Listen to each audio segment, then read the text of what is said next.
ललिता प्रतिदिन श्रीमंदिर झाड़ू मारिबा काम करे। ललिता प्रभु जगन्नाथ को दिन राति मन मध्य जप करे। तार ना किछि इच्छा ना किछि आशा।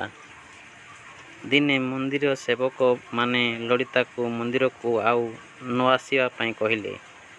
ललिता हसी कहिला, जेउठी भगवान सेठी मो भक्ति रहिबो। राति रे सेवक माने जेतेबेले मंदिर भीतर को गले देखिले प्रभु को पवित्र चरण तले एक झाड़ू पड़ी। समस्ते बुझिले कि ललिता को कामरू मना करिवारु प्रभु ललितार मान रखिछंती। यह एक झाड़ू नथिला, एक भक्तर भगवान प्रति निबिड़ सेवा।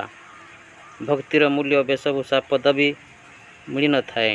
निर्मल मन रे जे भगवान को भक्ति करे ता उपरे भगवान को कृपा दृष्टि रही थाए।